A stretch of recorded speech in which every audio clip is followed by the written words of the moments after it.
नमस्कार, आप देख रहे हैं न्यूज़ 24। मैं हूं आप सभी के साथ विपनेश माथुर और ब्रेकिंग विद एजेंडा में आप सभी का बहुत बहुत स्वागत है। एमएनएस में जाएगा शिंदे गुट या सरकार बनाने का मिलेगा रूट, इस पर हमारी नजर रहेगी। और डे वन से आप देख रहे हैं कि महाराष्ट्र सियासी जो क्राइसिस है, महासंग्राम जो चल रहा है, उस पर न्यूज़ 24 की नॉन स्टॉप कवरेज लगातार जारी है।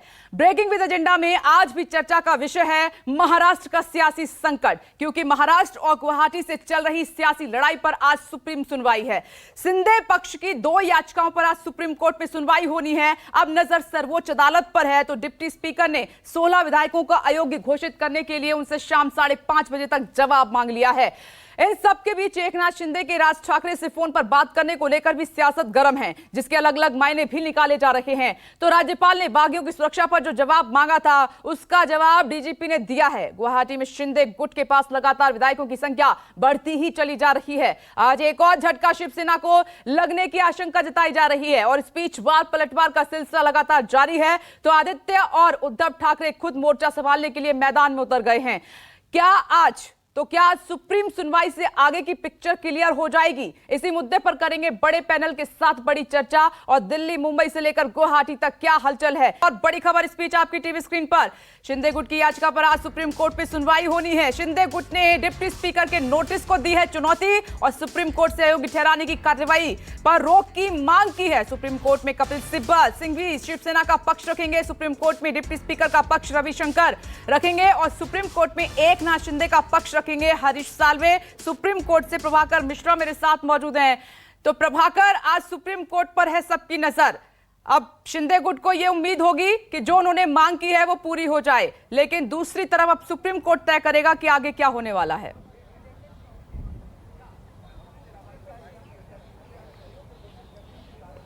देखिए, निश्चित तौर पर सबकी निगाहें, चाहे वो मुंबई हो या गुवाहाटी हो, सबकी निगाहें दिल्ली की तरफ है, सुप्रीम कोर्ट की तरफ है। और हम ही लोग बताएंगे कि क्या होने जा रहा है महाराष्ट्र की सियासत में, अगला अध्याय क्या लिखा जाएगा। लेकिन महत्वपूर्ण जानना है, ये ज़रूरी है। एक बात मैं बता दूं, मेरे कान में मेरी आवाज़ वापस आ रही है। पीसीआर को बोले एक बार। ओके प्रभाकर, वो हम ठीक कराते हैं, लेकिन आपकी आवाज़ हम क्लियर सुन रहे हैं, प्लीज़ बोलिए।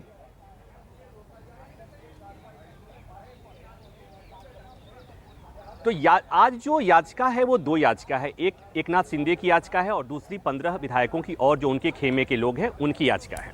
और दोनों में एक ही बात की गई है और एक ही तरह की मांग की गई है।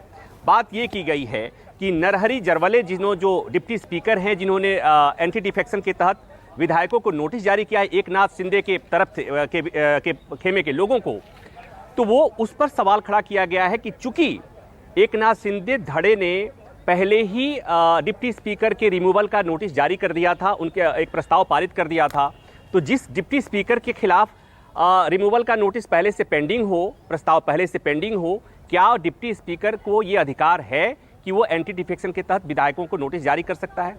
इसको चुनौती दी गई है। याचिका में ये कहा गया है कि सुप्रीम कोर्ट ने 2016 का जो अरुणाचल प्रदेश मामले में जो फैसला था, उसमें सुप्रीम कोर्ट ने साफ कर दिया था कि अगर डिप्टी स्पीकर या स्पीकर के हटाने का प्रस्ताव पहले से लंबित हो तो ऐसे में स्पीकर या डिप्टी स्पीकर एंटी डिफेक्शन के तहत विधायक को नोटिस जारी नहीं कर सकता है। तो ये देखना होगा। याचिका में पहली बात ये मांग की गई है कि उस नोटिस पर, डिप्टी स्पीकर की उस नोटिस पर रोक लगाई जाए। दूसरी बात ये मांग की गई है कि जब तक उस नोटिस का निपटारा नहीं हो जाता, मतलब डिप्टी स्पीकर को हटाने वाले मसले पर का निपटारा नहीं हो जाता, तब तक ये इस तरह की कार्रवाई पर पूरी तरह से रोक लगनी चाहिए। और तीसरी बात यह है कि जो एकनाथ शिंदे के धड़े के नेता हैं उनको सुरक्षा दिया जाना चाहिए। अब इस बात को समझने की जरूरत है कि सुप्रीम कोर्ट इस मामले में क्या क्या कर सकता है, चूंकि जो डिफेक्शन हुआ है शिवसेना में, और हालांकि शिवसेना के जो बागी विधायक हैं वो कहते ही नहीं है कि उन्होंने पार्टी छोड़ा है, पार्टी के खिलाफ जा रहे हैं। वो तो ये कह रहे हैं कि वही असली पार्टी है और पार्टी की विचारधारा को मानते हैं और बाला साहब ठाकरे के विचारों के साथ हैं। तो ये बड़ा सवाल है कि इसके आगे क्या होगा। शिवसेना, असली शिवसेना कौन होगी, नकली शिवसेना कौन होगा, लेकिन ये जो बात है ये सुप्रीम कोर्ट तय नहीं करेगा। इसे तय करना होगा तो चुनाव आयोग के सामने मामला जाएगा, चुनाव आयोग को तय करना होगा। तो ये बात जब सुप्रीम कोर्ट में आएगी तो ये देखना दिलचस्प होगा कि सुप्रीम कोर्ट क्या करता है। क्या सुप्रीम कोर्ट ये कह सकता है कि ये पार्टी का जो मामला है, असली कौन शिवसेना है और नकली शिवसेना कौन, इसके लिए आप चुनाव आयोग जाइए, चुनाव आयोग इसको देखेगा। दूसरा महत्वपूर्ण बात ये कि जो डिप्टी स्पीकर के अधिकार पर सवाल खड़ा किया गया है, सुप्रीम कोर्ट ये कह सकता है कि चूंकि सुप्रीम कोर्ट ने अरुणाचल प्रदेश मामले में पहले ही इसे सेटल कर दिया है, इसलिए अब इसकी जरूरत नहीं है। और तीसरी महत्वपूर्ण बात ये कि हो सकता है कि सुप्रीम कोर्ट ये कहे कि इन बातों को पहले छोड़ दीजिए, पहले जो एसआर बुम्बई मामले में सुप्रीम कोर्ट की जो रूलिंग है उसके हिसाब से सरकार अल्पमत में है या बहुमत में है, इसका फैसला फ्लोर पे होना चाहिए, सदन के भीतर होना चाहिए। तो पहले आप जाइए, पहले इससे देखिए कि सरकार किसकी है, किसके पास बहुमत है। हो सकता है कि सुप्रीम कोर्ट यहां तक जाकर के फैसला कर दे, लेकिन जो सुप्रीम कोर्ट में मांग की गई है वो यही मांग की गई है कि डिप्टी स्पीकर अपने अधिकार क्षेत्र से बाहर जाकर के उन्होंने एंटी डिफेक्शन के तहत नोटिस जारी किया है, और दूसरा उस प्रक्रिया पे सवाल खड़ा किया गया है। तीसरी बात जो महत्वपूर्ण की गई है वो कि जो नोटिस जारी किया है एंटी डिफेक्शन के तहत विधायकों को मात्र 48 घंटे का समय दिया गया है। नियम कहता है कि उसके लिए कम से कम 7 दिन का समय दिया जाना चाहिए। चौथी महत्वपूर्ण बात ये कही गई है कि एंटी डिफेक्शन तो इस पार्टी ने किया ही नहीं, इस धड़े ने किया ही नहीं, ये तो लगातार ये कह रहे हैं कि वही उस पार्टी के हकदार हैं। तो कुल मिलाकर ये कि क्या होगा क्या नहीं होगा, इसे प्रेडिक्ट करना, पूर्वानुमान लगाना सुप्रीम कोर्ट के आज के इस मसले पर मुझे लगता है कि बहुत हम इस तरह का पूर्वानुमान नहीं लगा सकते। लेकिन इतना तय है कि जो कुछ होगा सुप्रीम कोर्ट से ही होगा। अगर आज होता है तो आज होगा, कल होता है तो कल होगा। जो कुछ भी होना है सुप्रीम कोर्ट में होना। मतलब ये कि एक तरफ महाराष्ट्र में सियासी लड़ाई चल रही है, दूसरी तरफ सुप्रीम कोर्ट में कानूनी लड़ाई होगी, और लोकतंत्र का ये जो महाराष्ट्र का चैप्टर है ये कहीं ना कहीं मैं कहूं कि सियासी और कानूनी लड़ाई के दांवपेच में फंस गया है। एक बात मैं और जोड़ दूं कि जब भी किसी राज्य में इस तरह की चीजें आती हैं, जब भी अल्पमत और बहुमत की बात आती है, जब भी एंटी डिफेक्शन के तहत नोटिस जारी होता है, तब राज्यपाल और स्पीकर डिप्टी स्पीकर के सवाल पे के अधिकार क्षेत्र को लेकर के बहस होती है, एंटी डिफेक्शन कानून की समीक्षा होती है। तो एक बार फिर वो स्थिति यहां पर आ गई है और हर बार सुप्रीम कोर्ट इस मसले को सेटल करता है। तो आज करीब 11:30-12 बजे के आसपास आइटम नंबर 24-25 है, वेकेशन बेंच है, गर्मी की छुट्टियों में स्पेशल बेंच जस्टिस सूर्यकांत की बेंच बैठ रही है, वो तय करेगी कि इस मसले में आगे का भविष्य क्या होने वाला है। ठीक है प्रभाकर मिश्रा, नजर बना के रखिएगा, क्योंकि आज सुप्रीम कोर्ट से जो भी खबर होगी सीधे आपके थ्रू ही हमें पता चलेगी, और सुप्रीम कोर्ट के फैसले पर आगे बहुत कुछ निर्भर करता है। राजीव रंजन मेरे सहयोगी आपको टीवी स्क्रीन पर नजर आ रहे हैं आजकल वहीं से जहां पर ये सियासी संग्राम है, लगातार वो माहौल क्या कर रहे हैं। महेश वर्मा जी इस वक्त मेरे साथ मौजूद हैं, बीजेपी लीडर, और साथ ही शिवसेना लीडर संजय द्विवेदी जी मेरे साथ इस वक्त मौजूद हैं और थोड़ी देर में नजर आएंगे। और अश्विनी दुबे को आप देख पा रहे हैं, एडवोकेट हैं सुप्रीम कोर्ट के। अश्विनी दुबे जी, अब क्योंकि ये सुप्रीम कोर्ट आ गया है मामला, तो आगे की क्या तस्वीर आपको नजर आ रही है? इस मामले में क्या हो सकता है? चैलेंज दिया गया है डिप्टी स्पीकर का जो फैसला है अयोग्य ठहराने वाला, उसको।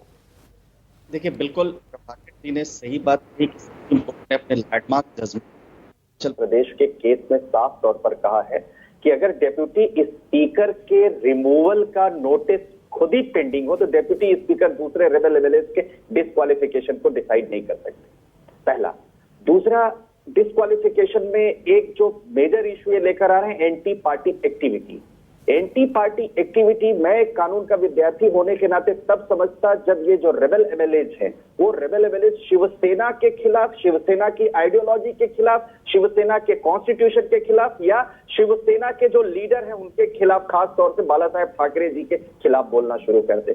कहीं भी रेबल एमएलएज ने ना शिवसेना की आइडियोलॉजी के खिलाफ बोला ना पार्टी के खिलाफ बोला। वो तो ये कह रहे हैं हमारे पास चूंकि सदन के अंदर मेजॉरिटी है तो हम ही, जो हमारा स्प्लिट ग्रुप है वही असली शिवसेना है। नंबर 3, डिस्क्वालिफिकेशन के लिए 10th शेड्यूल में कॉन्स्टिट्यूशन में 4 प्रमुख बातें कही गई हैं। पहला, पार्टी का व्हिप का वायलेशन हुआ हो तो यहां पर व्हिप कहीं जारी नहीं हुआ। दूसरा, किसी मेंबर ने रिजाइन किया हो तो रेसिग्नेशन की बात रही। तीसरा, किसी और पॉलिटिकल पार्टी को ज्वाइन किया हो वो भी कहीं नहीं है। और चौथा, जो एंटी पार्टी एक्टिविटी की बात आ रही है, तो एंटी पार्टी एक्टिविटी में आज किसी भी स्टेटमेंट को उठाकर देखें आप, जो रेबल एमएलएज हैं या उनके लीडर एकनाथ शिंदे गुट के शिवसेना एमएलएज हैं, उन्होंने अपनी पार्टी के खिलाफ नहीं बोला। तो जितने पास्ट प्रेसिडेंट्स को देखें हम सुप्रीम कोर्ट के, किसी भी पास्ट प्रेसिडेंट में स्प्लिट ग्रुप के खिलाफ डिस्क्वालिफिकेशन को डील करने के लिए कोई प्रक्रिया ऐसी नहीं है, ना ही वो संविधान के 10वें शेड्यूल में है।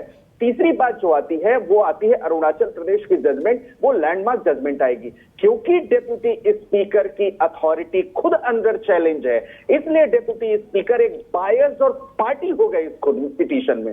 और जब पर्सनल पार्टी हो गए तो ऐसी परिस्थितियों में वो डिसाइड करना डिस्क्वालिफिकेशन पिटीशन बायस होगा, आर्बिट्री होगा, अनकॉन्स्टिट्यूशनल होगा और लीगली करेक्ट नहीं होगा अगर हम 2016 की जजमेंट के अनुसार चलें। चौथी बात जो सबसे बड़ी बात आती है वो यहां पर आती है, जो कार्डिनल प्रिंसिपल है, 4 कार्डिनल प्रिंसिपल है किसी भी गवर्नमेंट के। पहला ये कि क्या इनकम्बेंट गवर्नमेंट मेजॉरिटी इंजॉय कर रही है सदन में, जो कॉन्स्टिट्यूशनल ऑब्लिगेशन है। अगर मेजॉरिटी नहीं है तो विद इमीडिएट इफेक्ट या तो जो चीफ मिनिस्टर इनकम्बेंट गवर्नमेंट की और पूरी पार्टी जो लेजिस्लेचर है वो रिजाइन करेगी और मेजॉरिटी प्रूव करेगी पहले। नंबर 2, और जितनी जल्दी हो सकेगा वो फ्लोर टेस्ट होगा। तो अगर हम देखें यहां पर तो जो रेबेल एमएलएज हैं उन्होंने बार बार लिख करके कहा कि जो अभी बाकी बचे हुए एमएलएज और जो पार्टी है उनके पास जो है बहुमत नहीं है। तो अब ऐसी परिस्थितियों में सारा का सारा दारोमदार आता है फ्लोर टेस्ट के ऊपर। और मैं समझता हूं कि चूंकि सुप्रीम कोर्ट एक कॉन्स्टिट्यूशनल कोर्ट है तो प्रे नहीं भी किया गया और सुप्रीम कोर्ट को लगता है प्राइमा फेसी की ऐसा व्यू लेना है कि ये सदन में बहुमत साबित करे तो सुप्रीम कोर्ट इसमें यह भी कर सकता है। लेकिन आज 2 पिटीशंस जो पेंडिंग है उसमें ये कि जो डिस्क्वालिफिकेशन का नोटिस दिया गया है वो नोटिस क्या कॉन्स्टिट्यूशनली वैलिड है, पॉइंट नंबर 1। पॉइंट नंबर 2 कि जो इनको लेजिस्लेचर पार्टी की लीडरशिप से हटाया गया है वो सही है क्या। ये महत्वपूर्ण कॉन्स्टिट्यूशनल इश्यूज हैं। अगर आज वो बेंच में मैटर आया, जैसे प्रभाकर जी ने कहा कि चूंकि ये वैकेशन बेंच है, अगर वो मैटर टेकअप होता है तो निश्चित तौर पर ये इशू डिसाइड होगा। पर कॉन्स्टिट्यूशनली मैं 30 सेकंड में और ये बात कह दूं कि एंटी डिफेक्शन लॉ मेरी समझ से जितना मैं समझ पा रहा हूं वो अभी डिस्क्वालिफिकेशन के इन रेबेल एमएलएज के केस में एप्लीकेबल नहीं हो रहा है। ठीक है, हम सुप्रीम कोर्ट के फैसले का इंतजार भी कर लेते हैं क्योंकि अब निगाहें वहीं टिकी हुई हैं। इस नमस्कार, मैं हूं मानक गुप्ता। अगर आपको हमारा ये वीडियो पसंद आया हो तो इसे लाइक और शेयर जरूर करें और हाँ, हमें सब्सक्राइब और फॉलो करना ना भूलें ताकि आप देश और दुनिया की कोई खबर मिस ना करें। तो जुड़े रहिए हमारे साथ और देखते रहिए न्यूज़ 24।